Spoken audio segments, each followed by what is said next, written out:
அவன் வந்து எவ்வளவுதான் இவ்வளவு மோசமானவனாக இருந்தாலும் அவன் ஒரு முஸ்லீம் பெயர் தாங்கிங்கிற அடிப்படையில் சவுதி அரேபியா இடம் கொடுக்குறாங்க. இதுவே தப்புங்கிற ஒரு சர்ச்சையெல்லாம் நிறைய வந்துச்சு. அதாவது அங்கே சொந்த நாட்டு மக்களுக்கும் அங்கே வந்த பிற நாட்டு மக்களையும் கொடுமைப்படுத்துறவனுக்கு சவுதி அரேபியா முஸ்லீம்களால இடம் கொடுக்குறாங்க. இது தவறு என்பதை பல்வேறு நாடுகள் சுற்றி காமிக்கிறாங்க. அப்போது சவுதி அரேபியா மன்னர் வந்து இல்லை அவன் திருந்தி கேட்குறான். அப்போ அமெரிக்கா ஆதரவா சவுதி அரேபியா இல்லை, சவுதி அமெரிக்கா ஆதரவு இருந்தாலும் இவர் அமெரிக்கா எதிர்ப்பு. அது எல்லாம் அப்படி தானே. அவனை பொறுத்தவரை தப்பிச்சு போகிறான். அது ஒரு சவுதி அரேபியாவுக்கு வந்து அந்த உரிமை இருக்குது, அடைக்கலம் கொடுக்குறாங்க.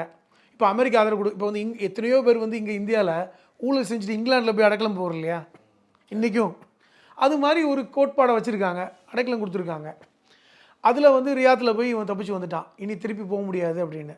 அது இருந்து தான் 20 வருடங்கள் அங்கே வாழ்ந்து தான் இறந்து போனான்.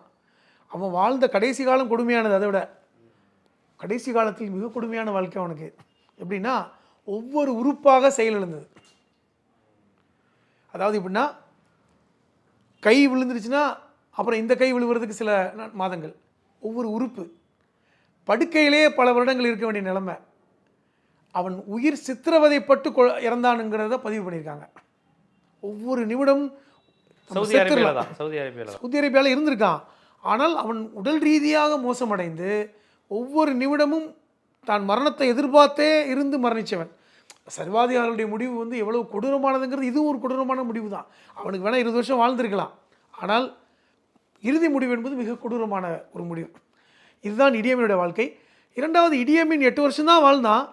அந்த காலகட்டத்தில் அவன் கொண்டு குவித்த மக்கள் 3 லட்சத்திலிருந்து 5 லட்சம் பேர். முக்கியமானது.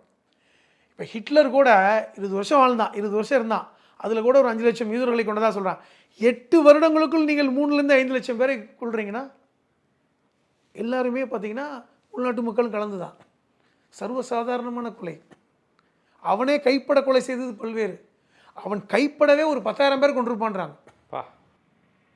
கைப்பட இப்படிப்பட்ட ஒரு கொலையாளிலாம் உலகத்தில் இருப்பானான்னு நமக்கு தெரியாது.